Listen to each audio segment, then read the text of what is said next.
anything I wanted, I could make a phone call and get. I have over $20,000 in credit right now. I have no income. I could not pay anything off if I bought it, but that's why it's really hard to stay out of debt. Well, I don't really have that problem because I don't have any money, so I don't worry about it. Okay, so if I don't have any money, I don't have to worry about it. Okay, well, I guess that's one of the advantages of not having a lot of income. Okay, what did you see there? I know some of the themes that they were talking about are things that we've talked about up to this point, but anything else strike you that you may have heard? Well, I think that probably what they're talking about in terms of being bombarded is very true. I mean, everywhere you look, there's something wonderful to buy, and there is pressure on us to buy. Our society condones having a lot of things. You know, a lot of us are measured by what we have. You know, what possessions we have many times denotes what kind of a social status we have, or what people think of us. You bet. And so there's a lot of pressure on people to acquire a lot of things. And so that person is absolutely right. But I think that part of the key here is that everyone has to examine their own value system. And they have to set goals and priorities. And they have to get out of money what satisfies them. And a lot of people aren't doing that. They're buying a lot of things, but they're not getting a lot of satisfaction. And so it sounds like maybe some of us will use money to try to take care of other needs.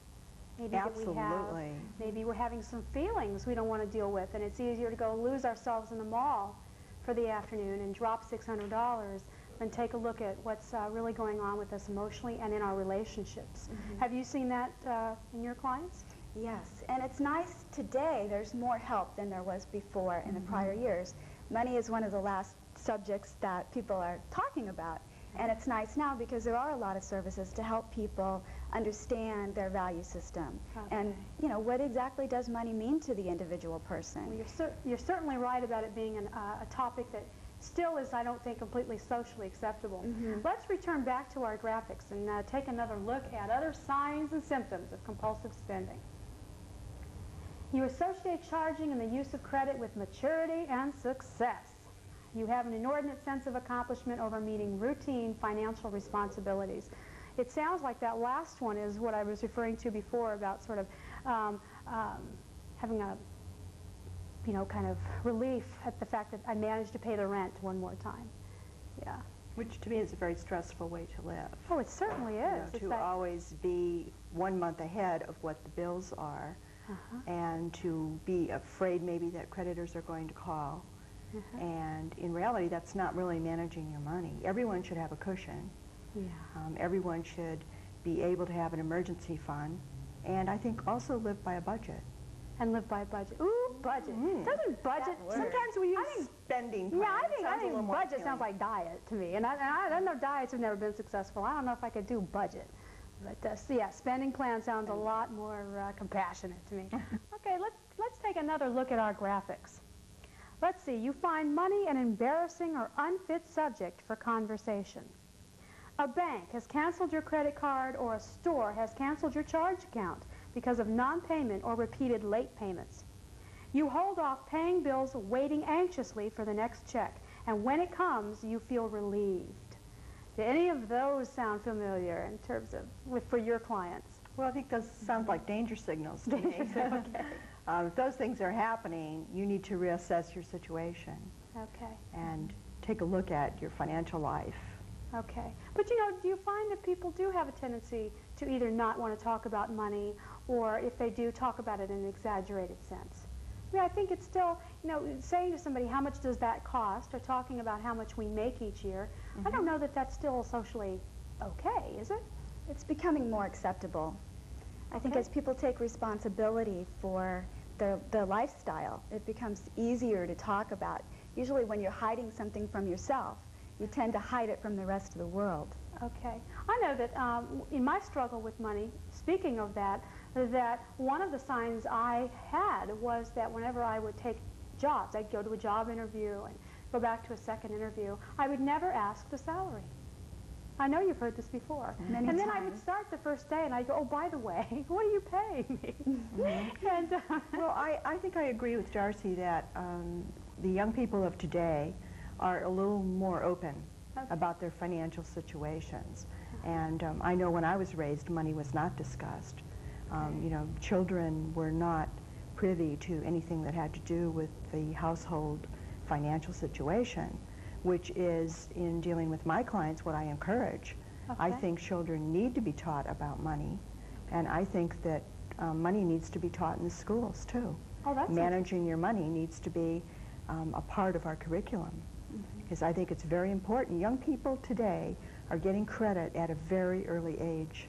that, in fact, going to college, you often get your very first credit card. Yes. I mean, I think the faces are younger and younger every day, but then, of course, I'm getting older and older, you know. Not us. So, but they do have a tremendous amount of credit available to them at a very early age when they do not have life experiences yet, to know that every day is not going to be perhaps the same in terms of earning. You know, we recently in this valley experienced a rather serious recession. Yes, we did. And a lot of people were very unprepared for that. You know, we've had a lot of years with very good economic times. And if one thing good would come out of that is that people would, you know, take maybe a little different view about that tomorrow is always going to be as wonderful as today. As Americans, we do not save very well.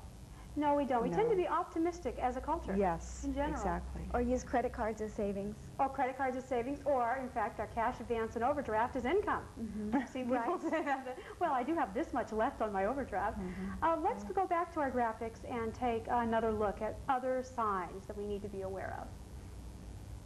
You are vague about what you owe and how much you're spending. You don't know where it's going. You rarely pay more than minimum payments on your credit accounts.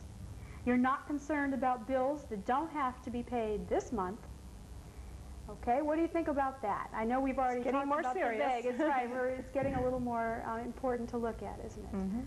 I think this is where it could get compulsive. It could get almost addictive.